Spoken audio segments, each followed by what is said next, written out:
हाँ, hello students. ये हमारा रिफ्रैक्शन ऑफ लाइट का सेकंड लेक्चर है।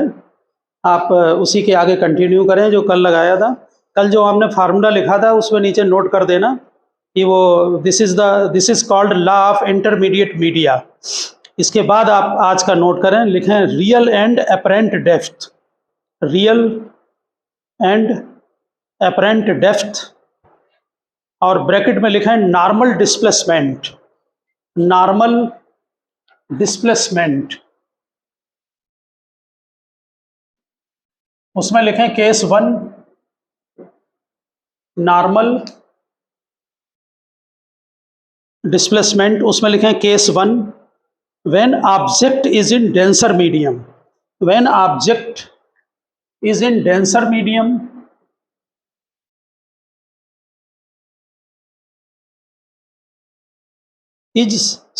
is seen from rarer medium.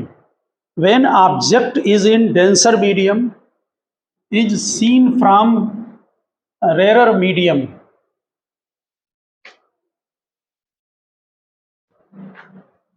देखिए, जैसे मान लीजिए ये ग्लास या वाटर कोई भी आपका मीडिया है और बाहर जो है वो एयर और वैक्यूम है, ठीक। तो इसमें एक ऑब्जेक्ट रखा हुआ है यहाँ पर O। तो O जो है वो ऑब्जेक्ट है आपका। इसको हम यहाँ ऊपर से देख रहे हैं। ये बिल्कुल इसी तरह से है जैसे आप वाटर के अंदर कोई चीज़ देखते हैं। तो ऑब्जर्वर कहाँ है? एयर में। वो कैसा मीडियम है? Rare medium. और ऑब्जेक्ट कहाँ हो गया? डेंसर में। जैसे आप फिश को देख रहे हैं, ठीक है ना, तो फिश हो गई वाटर में। या आपने देखा होगा, ये वही आप है आर्टिकल कि जैसे आप किसी कॉइन को उसमें रख दें टब में तो वो अपनी बेस से थोड़ा ऊपर उठा हुआ दिखता है, ठीक। उसको शिफ्ट कहते हैं कि जितना वो ऊपर उठ गया उसको शिफ्ट बोला जाता है, ठीक है। तो जब आप ऊपर से देखेंगे, देखो किसी भी ऑब्जेक्ट से जो रे लेते हैं वो तो रे बहुत होती है इनफाइनाइट, लेकिन हम 2 रे बनाकर इमेज को बना लेते हैं, ठीक। तो एक रे आपकी ये सीधी जा रही है ऊपर को, इसका आई कितना है? इंसिडेंस एंगल कितना है इसका? 0। तो रिफ्रैक्शन एंगल भी 0 है, ठीक। दूसरी रे जो है वो हम यहां से ले रहे हैं। एक रे ये ले ली, दूसरी ये ले ली, ओके। यहां पर ध्यान दें, ये रे जो बी पॉइंट पर जब स्ट्राइक करेगी, यहां पर ये पॉइंट बी लेंगे तो यहां एक नॉर्मल ड्रा कर लिया, ओके। ये पॉइंट बी, तो ये तो रे सीधी चली जाएगी जो आपकी ओ ए जा रही है, ठीक। जो ओ बी है वो इंसिडेंट रे हो गई है, बी पॉइंट पर स्ट्राइक करेगी इंसिडेंट रे। अब नेचुरल है कि ये हमारा एन डेस ये नॉर्मल ले रहे हैं।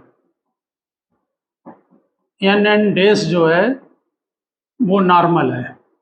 तो आपको मालूम है कि जब रे जो है वो डेंसर मीडियम से रेरर मीडियम में जाएगी, ये डेंसर मीडियम है और ऊपर रेरर मीडियम है, तो क्या होगा? Away from normal. तो यहाँ से ये देखिए अवे फ्रॉम नॉर्मल हो गई, ठीक है। ये डेंसर मीडियम, ऊपर वाला रेरर मीडियम। आपको मालूम होगा कि ये एंगल इंसिडेंस एंगल होता है, एंगल ओ बी एन डेस, ये इंसिडेंस एंगल है, ठीक। जरा ध्यान देना, ये एंगल जो आई है इंसिडेंस, ये वहां पर आई होगा और यहाँ देखिए इस वाले ट्रायंगल में ये भी आई होगा, क्योंकि ये दोनों लाइन पैरेलल है और इसको कट कर रही है ये लाइन। हाँ हाँ, अपोजिट एंगल है तो ये दोनों सेम होंगे, ठीक। ठीक इसी तरह से ध्यान देना, ये एंगल आर हो गया, तो कौन सा एंगल आ रहा है आपका? ये सी ले रहे, N B C angle R है, ये एंगल ऑफ रिफ्रैक्शन हो गया, ठीक है। जो डायग्राम में बना है उसी को थ्योरी में नोट कर दिया करें। अब देखिए इमेज जो बनेगी वो 2 रे से बनती है। एक रे तो ये सीधी चली गई और दूसरी रे, क्योंकि इनके बीच की डिस्टेंस बढ़ रही है इसलिए इसको पीछे बढ़ाने पर बैक साइड ले जाएं, यहाँ जो ये कट करेगी जिस पॉइंट पर वो इमेज कहलाएगी, ठीक, ये इमेज रियल है कि वर्चुअल है? ये वर्चुअल है, क्योंकि रे को बैक साइड आप ले गए हैं और तब ये इमेज यहाँ पर बन रही है। तो जरा डायग्राम में चेक करें, ये एंगल भी आर होगा, तो हमने जो एंगल आई लिखा है यहाँ पर ये भी एंगल नोट कर दे रहे हैं हम, ए ओ बी। डायग्राम से चेक करके लिखना, ये इंसिडेंस एंगल,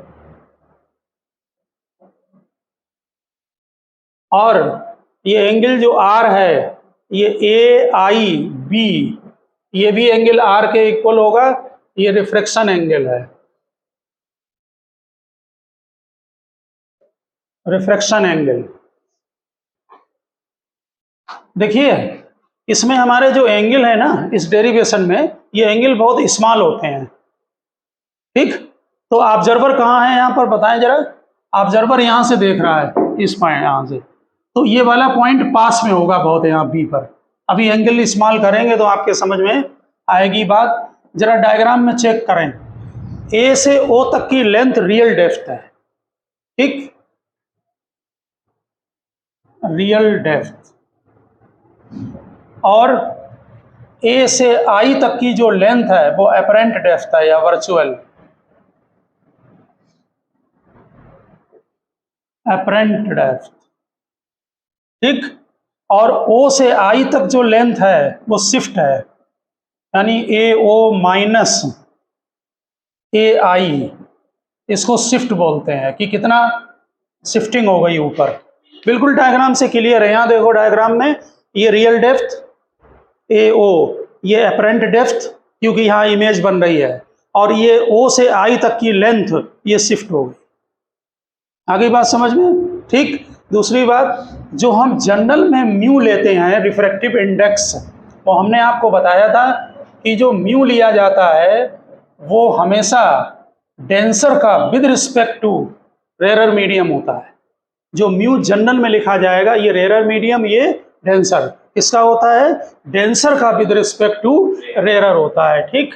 तो हम यहाँ पर जो है इसको μ1 ले रहे हैं और इसको μ2 ले लें। एग्जाम में कुछ ध्यान नहीं रहता, आप रैंडम किसी को भी ले लें, आप स्नेल लॉ को ठीक से लगाएंगे तो मिस्टेक नहीं होगी। तो ये μd/μr होता है, इसका मीनिंग ये हुआ कि ये μ2/μ1 है, इसी को म्यू लिखा जाता है इन जनरल में। अब जरा यहाँ पर अपने डायग्राम में स्नेल लॉ लगा दें, बाई स्नेल्स लॉ। हम ये डेरिवेशन डिटेल में कर रहे हैं, इसका दूसरा पार्ट और डायरेक्ट लिखेंगे, बाई स्नेल लॉ लगा दें। हमने क्या बताया था रूल स्नेल लॉ का? हमेशा ये रूल लगाया करें। देखिए इसका रिफ्रैक्टिव इंडेक्स कितना है? μ2, एंगल कितना? आई, तो μ2 साइन आई, इसमें कभी मिस्टेक नहीं होगी, μ1 साइन आर, ठीक। यानी कि जिस मीडियम का रिफ्रैक्टिव इंडेक्स और उसका एंगल दोनों लें, मल्टीप्लाई करें, आसानी से निकल आता है। अब यहाँ साइन आई की वैल्यू, साइन आई को टेन आई के इक्वल करें, आई स्मॉल है, आई एंड आर स्मॉल लेंगे, तो इसलिए साइन आई को सीधे टेन आई, ठीक।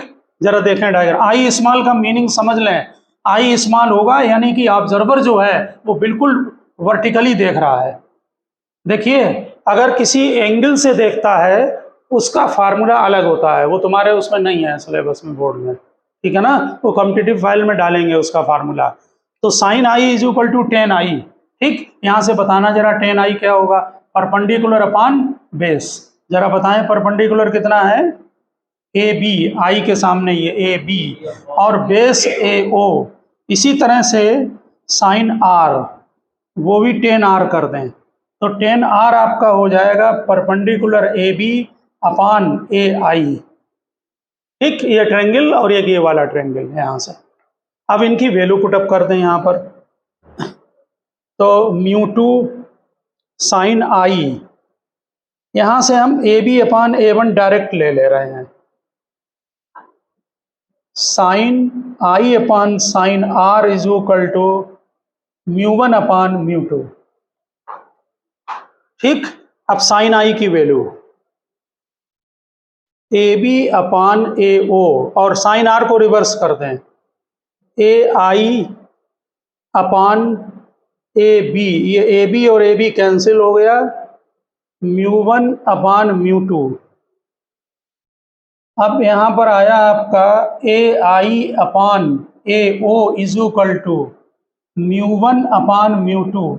अब ए आई क्या है, यहाँ से देखो, ए से आई तक है एपरेंट डेप्थ, ठीक, और ये क्या है, ए ओ रियल डेप्थ, तो डी लगा दे रहे हैं, D apparent divided by D real, small A लिख दिया एपरेंट के लिए, ठीक, रियल के लिए आर लिख दिया।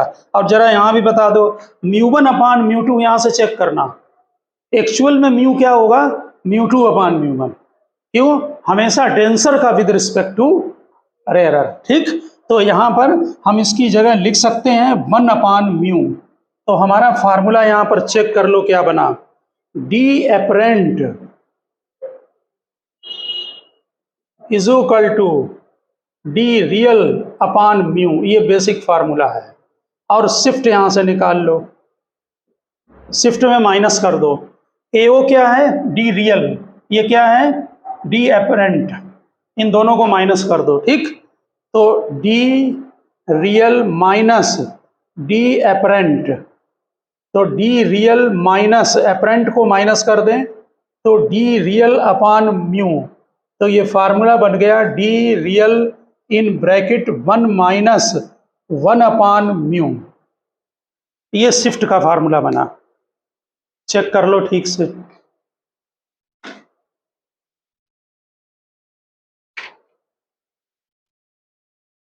डी थिकनेस लें चाहे टी ले लें, यहां पर जो ध्यान रखना ये बात,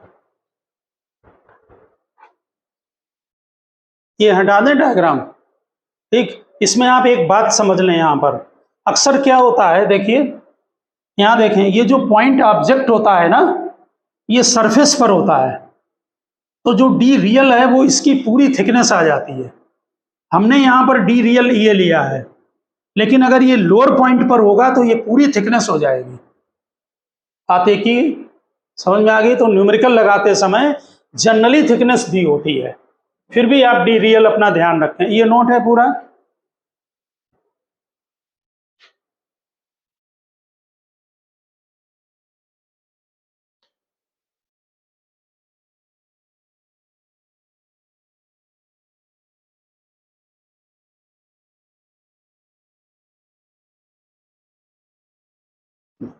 ये जो फार्मूला आपने लिखा है, एक तो डी एपरेंट का, इसे लर्न रखें, और दूसरा शिफ्ट का फार्मूला, ये दोनों ही फार्मूले जनरलाइज्ड फार्मूले हैं। जनरलाइज्ड फार्मूले का मेरा मीनिंग है कि अगर कई सारी सीट आपको दी होंगी तो उनमें भी ये डायरेक्ट एप्लीकेबल है फार्मूला। जैसे मान लीजिए ये 3 लेयर हम ले रहे हैं किसी उसकी, इसकी थिकनेस D1 है, इसकी D2, इसकी D3, इसका रिफ्रैक्टिव इंडेक्स μ1 μ2 और μ3, ये थिकनेस दी है D1 और D2। इसी में नीचे पॉइंट्स डाल कर नोट कर लेना। हाँ, बहुत सारी लेयर हैं, डायग्राम बनेगा तभी उसके साथ में फार्मूला। तो इसका जो डी एपरेंट होगा वो इसी को जनरलाइज कर दें, जैसे D1 अपान μ1 प्लस D2 अपान μ2 प्लस D3 अपान μ3 और फिर डॉट डॉट अगर ज़्यादा है तो। ठीक इसी तरह से शिफ्ट का फार्मूला भी जनरल हो जाएगा, D1 in bracket 1 minus 1 upon μ1 plus D2 in bracket 1 minus 1 upon μ2। आप फार्मूले को जरा कंपेयर कर लें और समझ लें इस चीज़ को, यानी कि फार्मूला जनरलाइज्ड है।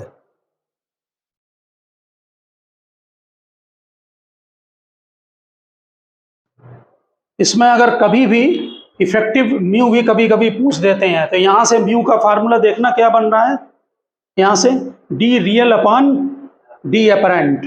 तो यहाँ पर जो डी रियल और डी अपरेंट को डिवाइड करके आप म्यू भी निकाल सकते हैं इफेक्टिव, ठीक है ना, अगर कहीं पूछा जाए तो।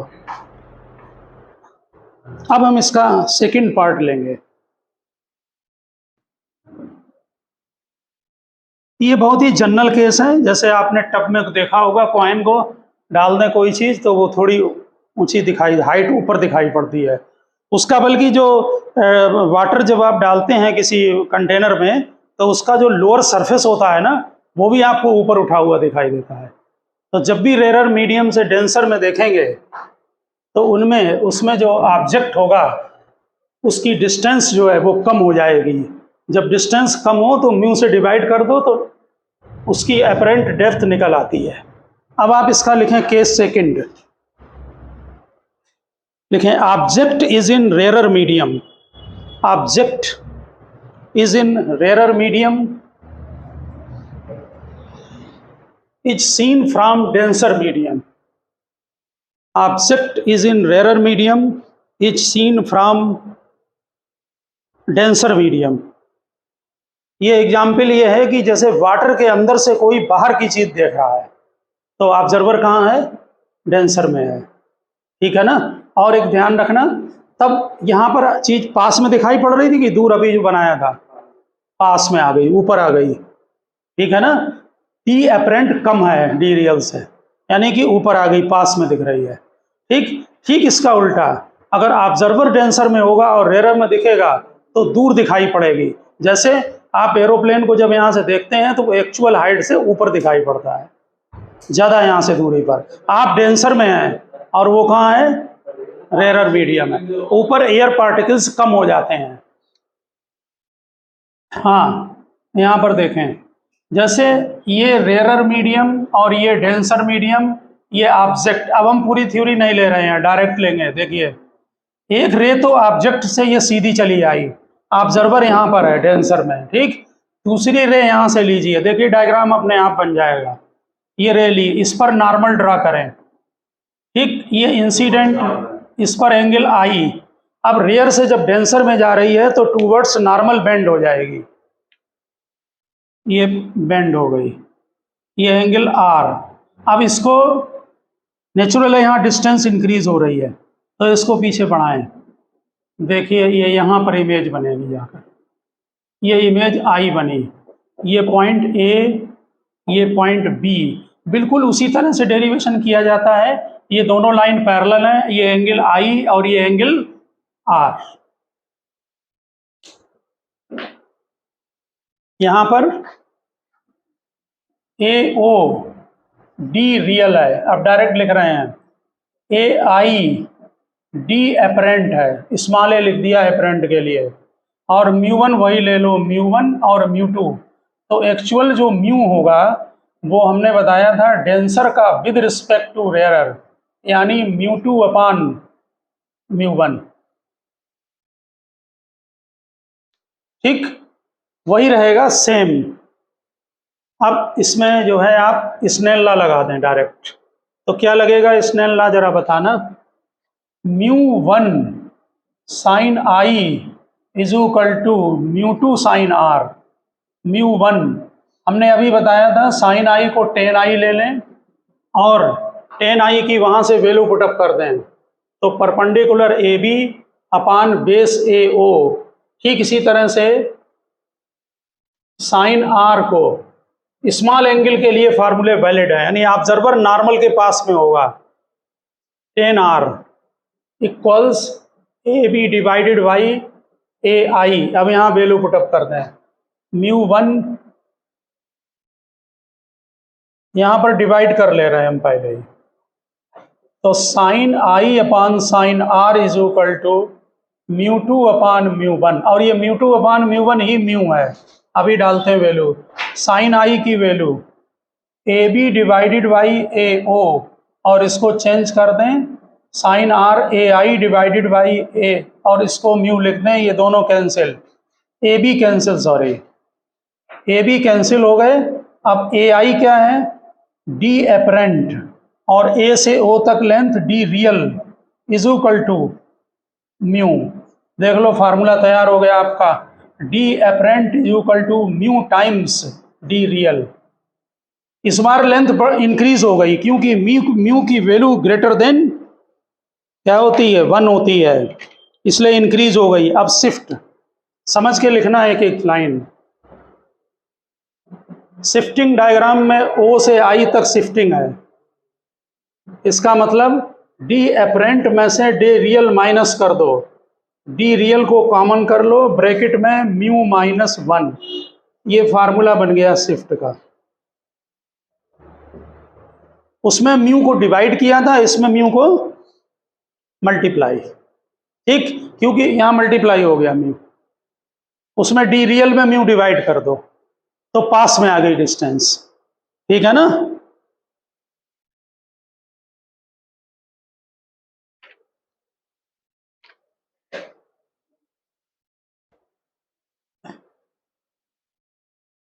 ये डायग्राम हटा रहे हैं इसको, ठीक है।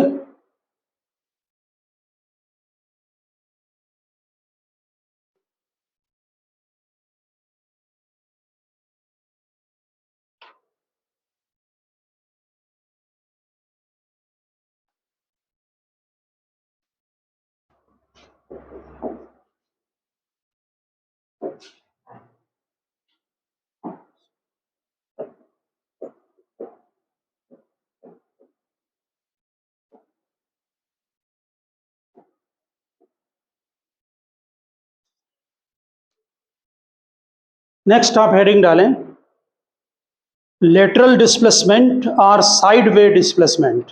इसका डेरिवेशन नहीं कराएंगे, वो नहीं आता है, डायरेक्ट फार्मूला लिखा देंगे। लेटरल डिस्प्लेसमेंट और साइड वे डिस्प्लेसमेंट।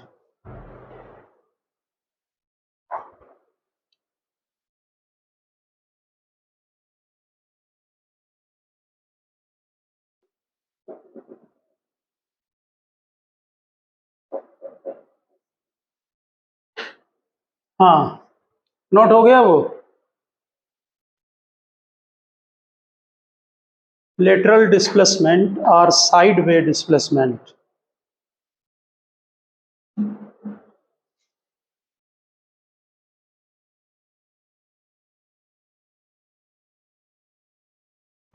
देखिए, इसमें ये इंसिडेंट रे आ रही थी, इसमें ये नॉर्मल हो गया हमारा, ठीक, ये रे आ रही है, यहाँ पर ये कोई सीट डाल दी गई है बीच में, इसका रिफ्रैक्टिव इंडेक्स म्यू है और थिकनेस टी है, ओके। यहाँ से रेयर से जब डेंसर में जाएगी तो ये नॉर्मल की तरफ बेंड हो गई, यानी ये एंगल आर हो गया, ठीक है। अब आप जब डेंसर से रेयर में जाएगी तो यही चीज अवे फ्रॉम नॉर्मल होगी, ठीक। हमने आपको बताया था कि जब दोनों तरफ मीडियम सेम हो तो ये रे जो है वो इसके पैरेलल होती है। इसका मतलब ये एंगल आई है, ये इमर्जेंट एंगल लिखा जाता है ई से, लेकिन यहाँ एंगल ई इक्वल होगा एंगल आई के, दोनों सेम होंगे।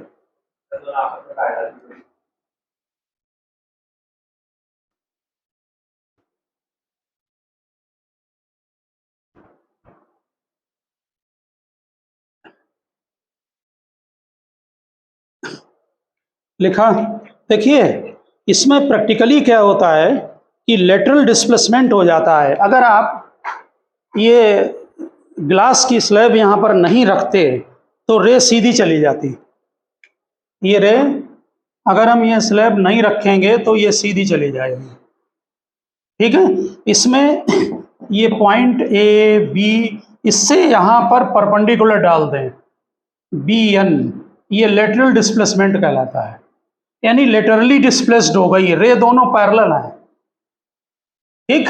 तो लेटरल डिस्प्लेसमेंट जो है वो बी एन,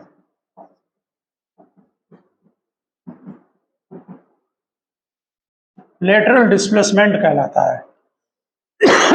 आप ध्यान रखना, देखिए इनमें जो ऑप्टिक्स है इसमें जियोमेट्री का कैलकुलेशन होता है, आप यहाँ पर ध्यान देना जरा बात पर। ये आर है ना, ये थिकनेस दी हुई है, ठीक है। आप इसमें साइन कॉस लगा दें, cos theta base upon hypotenuse, तो क्या निकल आएगा, ए बी निकल आएगा ना। हाँ, वैल्यू नहीं लिख रहे हैं, नहीं तो फिर पूरा डेरिवेशन लिख देंगे। 90 यहाँ पर है, अब इस वाले ट्रायंगल में लगाओ, तो आप ये जब डिस्टेंस निकाल चुके हैं तो ये भी निकाल लेंगे। बात समझ में आ गई। ये एंगल आर है, ये एंगल आई है, तो ये एंगल कितना होगा वैसे, आई माइनस आर, क्योंकि ये लाइन सीधी जा रही है, सिंपल मेथड है। अगर कभी किसी एग्जाम में, जरूरी नहीं कि फार्मूले का आप यूज करें कहीं पर, अगर आपसे ये लेंथ पूछी जाए तो ज्योमेट्री का काम है। आप यहाँ पर टी दी हुई है, आप एंगल दिया होगा, ठीक, ये आप निकाल लें डिस्टेंस ए बी, और ए बी डिस्टेंस निकाल कर फिर इस वाले ट्रायंगल में लगा दो तो ये लेंथ आ जाएगी। समझ गया ना? तो जो बी एन डिस्टेंस है वो लेटरल डिस्प्लेसमेंट है। यहाँ पर पहले आप इसको एक लाइन नीचे नोट कर दें, लिखिए emergent ray is parallel to the incident ray. Emergent ray is parallel to the incident ray.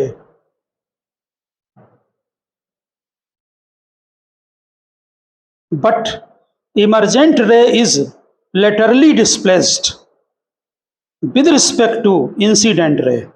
But emergent ray is laterally displaced with respect to incident ray. तो यहाँ पर जो लेटरल डिस्प्लेसमेंट है वो इसकी thickness sine I minus R, आप उसको formula को देखते ही समझ जाएंगे कि कहाँ से आया। दो ट्रायंगल में फार्मूला लगाया गया है और डिवाइडेड बाई कॉस आर, ये आपका आता है लेटरल डिस्प्लेसमेंट का। और फॉर स्मॉल एंगल, अगर एंगल बहुत छोटा है तो साइन आई माइनस आर की जगह आई माइनस आर लिख दो, और आर जो है वो टेंस टू 1 हो जाएगा। तब लेटरल डिस्प्लेसमेंट आपका T in bracket I minus R हो गया। जब स्नेल लॉ इसमें लगाते हैं तो ये ऊपर वाला मीडियम एयर है, तो μ1 sine I is equal to μ2 sine R होता है। फर्स्ट मीडियम का रिफ्रैक्टिव इंडेक्स 1 लेते हैं, ये आई और ये म्यू है, और इसकी जगह आर लिख दें, यानी आई की जगह म्यू आर लिख सकते हैं। स्मॉल एंगल के लिए फार्मूला है टी आई की जगह म्यू आर लिख दें, ये माइनस आर, तो टी आर को कॉमन ले लें तो म्यू माइनस 1, ये स्मॉल एंगल के लिए हो गया। चेक करके लिखना, या आप आई के टर्म्स में भी लिख सकते हैं, आर की जगह आई अपान म्यू लिख दें तब भी चल जाएगा। यानी ये फार्मूला भी आ सकता है, या आप ये भी लिख सकते हैं। ऑब्जेक्टिव में कभी अगर पूछते हैं यहाँ पर P अगर I ले लेंगे, देखिए यहाँ R की जगह लिख दो I अपान म्यू, ठीक, तो ये 1 माइनस 1 अपान म्यू बन जाएगा। यानी ये I के टर्म्स में लिख दिया है और ये फार्मूला हमने R के टर्म्स में लिख दिया है, ठीक। ये वाला ज्यादा पूछते हैं, ध्यान देना, ये I वाला अगर ऑब्जेक्टिव में पूछेंगे, ठीक है कहीं। और वैसे कैलकुलेशन आप समझ गए होंगे, 2 बार ट्रायंगल में फार्मूला लगाएं, इसमें कॉस आर और इसमें भी लगा दें साइन का फार्मूला, तो आ जाएगा आपका lateral displacement. Ray parallel shift हो जाती है,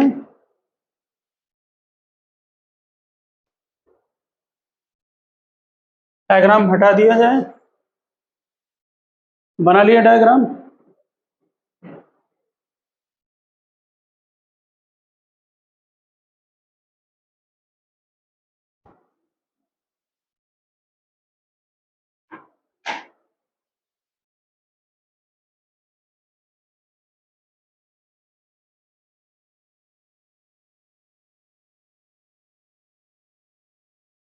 अब आप नेक्स्ट हेडिंग डालें, लिखें क्रिटिकल एंगल।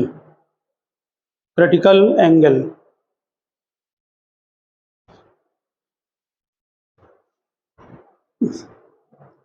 देखिए जब कोई रे, ये रेरर मीडियम, ये डेंसर, अगर डेंसर मीडियम से रेरर में जाती है तो अवे फ्रॉम नॉर्मल हो जाती है, ये एंगल आई और ये एंगल आर होता है, ठीक। अगर आप इंसिडेंस एंगल को इंक्रीज करेंगे तो नेचुरल है कि आर भी इंक्रीज होगा। तो आप समझ लें कि एक पर्टिकुलर एंगल ऐसा आएगा जिसे कि हम क्रिटिकल एंगल बोलते हैं, जबकि आर जो है वो जस्ट 90 डिग्री हो जाएगा। ये आपका same diagram, rarer medium, denser medium, उस समय ये एंगल क्रिटिकल एंगल कहलाता है। समझ में आ गई बात? सीधा सा है, जब आप इसको बढ़ाएंगे तो ये भी इंक्रीज होगा, तो कभी ना कभी तो यहाँ टच करेगा ही, ठीक है ना। जब इंक्रीज कराओ यहाँ पर आ गया ही, तो ये उस समय ये जो एंगल होगा उसको थीटा सी, सी से मतलब क्रिटिकल लिख दिया, या आई सी लिख दो, समझ गए ना। तो डेंसर मीडियम का एंगल कि जिस पर कि रेयर मीडियम में जो रिफ्रैक्शन एंगल है वो 90 हो जाए, क्रिटिकल एंगल कहलाता है। डिफिनेशन नोट करें, when a ray of light, when a ray of light propagating from, when a ray of light propagate from denser to rarer medium, denser to rarer medium, when a ray of light propagate from denser to rarer medium through the plane boundary, boundary plane है, critical angle is the angle of incidence, critical angle is the angle of incidence for which angle of refraction is 90 degree, for which angle of refraction is 90 degree.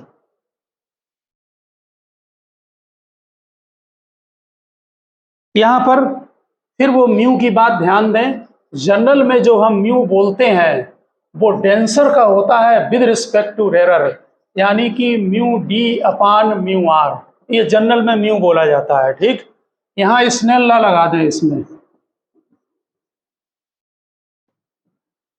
By Snell law, बोलो क्या लगाएं। इस medium में incidence है, इस medium में refractive index mu D है, इसका एंगल साइन थीटा सी है, इसका रिफ्रैक्टिव इंडेक्स म्यू आर है और इसमें साइन 90 है। तो sine theta C is equal to mu R upon mu D हो गया, और वहां से देखें ये 1 अपान म्यू के इक्वल हुआ, क्योंकि म्यू हमारा रिवर्स होता है इसका। तो इसका मतलब है कि theta C is equal to sine inverse 1 upon mu है, या सीधे sine theta C 1 upon mu, ध्यान रखते हैं। म्यू किस पर डिपेंड करता है, कल किया था, अगर कलर फिक्स कर दें तो मीडियम पर, और मीडियम फिक्स कर दें तो कलर पर। इसका मतलब है कि क्रिटिकल एंगल भी उसी तरह से डिपेंड करेगा। तो नीचे लिखें, the value of critical angle depends, the value of critical angle depends on the two medium, the value of critical angle depends on the two medium and the color of light, and the color of light. दोनों point नीचे note करें अलग अलग।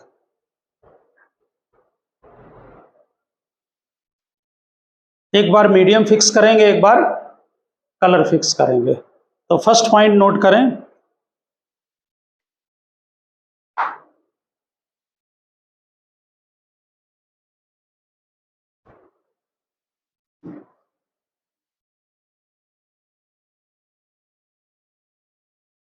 Mu हमेशा याद रखना denser का with respect to rarer. Mu का जब यूज डायरेक्ट फार्मूला में म्यू लिखा हो तो उसको समझ लेना कि वो डेंसर का है विद रिस्पेक्ट टू रेरर। यहाँ बाई स्नेल लॉ है, mu D sine theta C is equal to mu R sine 90, क्योंकि रेरर मीडियम में एंगल 90 हो गया है और साइन 90 1 होता है, तो साइन थीटा सी हो गया mu R upon mu D, ठीक है ना, जो कि 1 अपान म्यू के इक्वल हो गया। हाँ, अब नीचे नोट करें फर्स्ट पॉइंट डालकर, लिखिए for a given pair of media, medium को फिक्स किया, for a given pair of media critical angle depends on wavelength, critical angle depends on wavelength, यानी अब कलर पर डिपेंड करेगा कौन सा कलर यूज कर रहे हैं। For a given pair of media critical angle depends on wavelength, क्योंकि आपको मालूम होगा कि mu proportional inversely proportional lambda है, कॉची इक्वेशन लिखी थी कल, ठीक है ना। तो यहाँ पर लिख दें critical angle is maximum for red, क्यों, उसकी वेवलेंथ मिनिमम है। देखिए critical angle is maximum for red and minimum for violet, Critical angle is maximum for red and minimum for violet.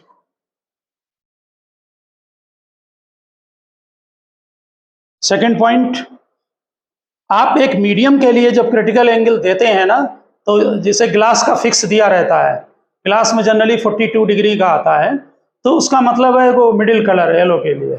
Second point note करें, for a given light it depends on the, for a given light it depends on the nature of pair of media, for a given light it depends on the nature of pair of media.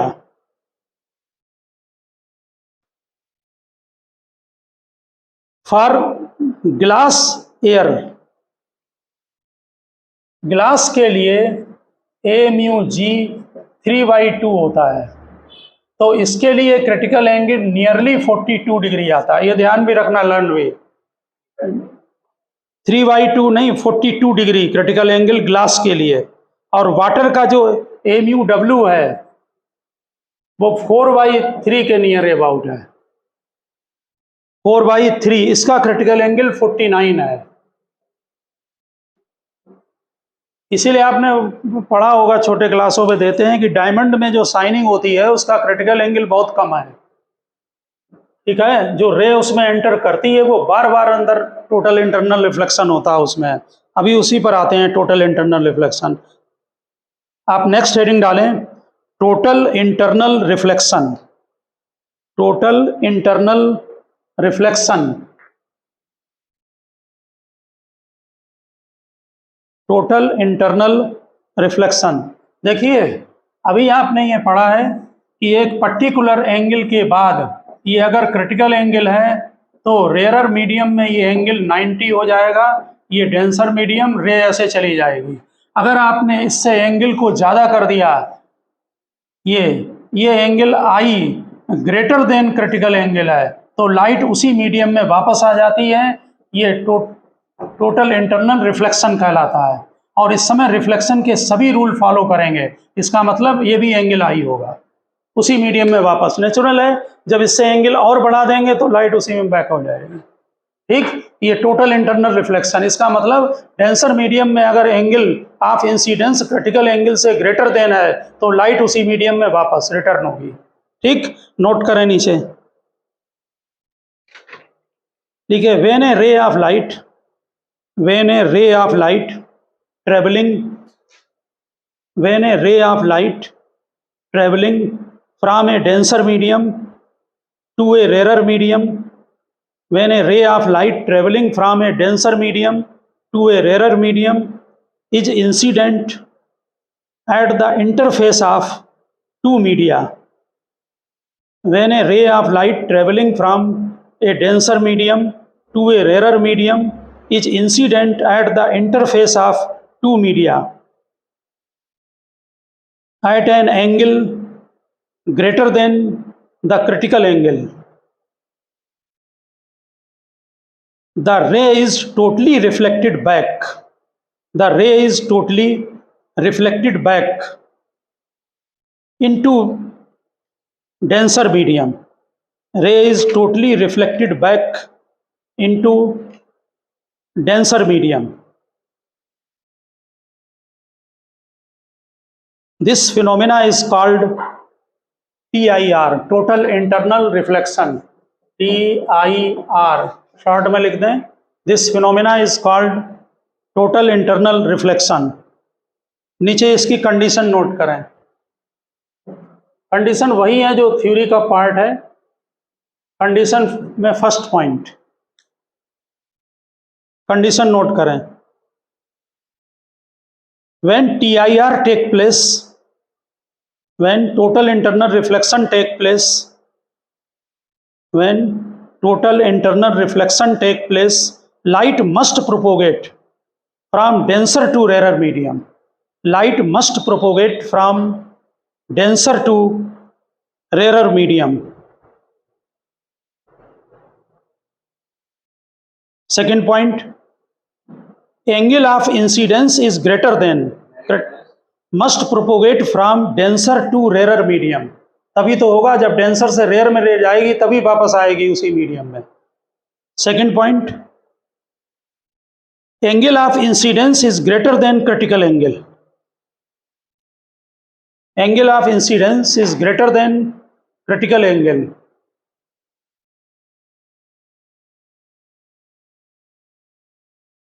और एक आप line अलग से note कर दें नीचे, in case of TIR, in case of TIR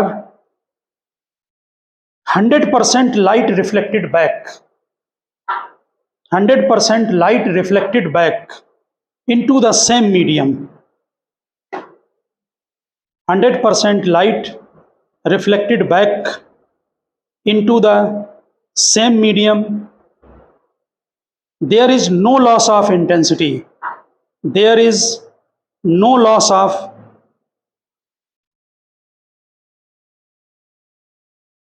intensity. आपने देखा होगा कि जो जनरल में रिफ्लेक्शन होता है उस जो प्लेन मिरर से, उसमें जो लाइट जाती है वो कुछ एब्जॉर्ब हो जाती है, समझ गए ना। लेकिन यहाँ पर जो होगी लाइट वो 100% रिफ्लेक्टेड बैक होती है, टोटल लाइट वापस आ जाती है। उससे यहाँ पर क्या होगा, शाइनिंग बहुत होती है जो लाइट रिटर्न होके आती है, समझ रहे हैं ना बात को, क्योंकि लाइट टोटली रिटर्न हो जाएगी। ये यहाँ पर इंसिडेंट रे रिवर्स करें, यहाँ पर ये रिवर्स कर देना रे को, ठीक है ना। ये रे यहाँ से जा रही है, यहाँ से रिफ्लेक्टेड बैक हो गई, ठीक। और ये भी रे का, ये तो ठीक है डायग्राम, इधर चली जाएगी, ठीक है ना। तो ध्यान दें जरा, जब प्लेन मिरर होगा तो प्लेन मिरर में क्या होगा कि जो लाइट जाती है जब किसी सरफेस पर स्ट्राइक करती है तो उसमें जो थोड़ी बहुत लाइट एब्जॉर्ब हो जाती है मिरर में। लेकिन यहाँ पर ऐसा नहीं होता है, यहाँ पर जो लाइट होती है वो टोटल वापस आ जाती है, इसलिए बहुत शाइनिंग होती है। यहाँ कोई भी जो इंटेंसिटी है वो टोटल रिटर्न हो जाती है, ठीक है ना। तो ओके स्टूडेंट, हम नेक्स्ट लेक्चर में करते हैं डिस्कस इसको आगे, ठीक है ना। मिलते हैं नेक्स्ट लेक्चर में, ओके।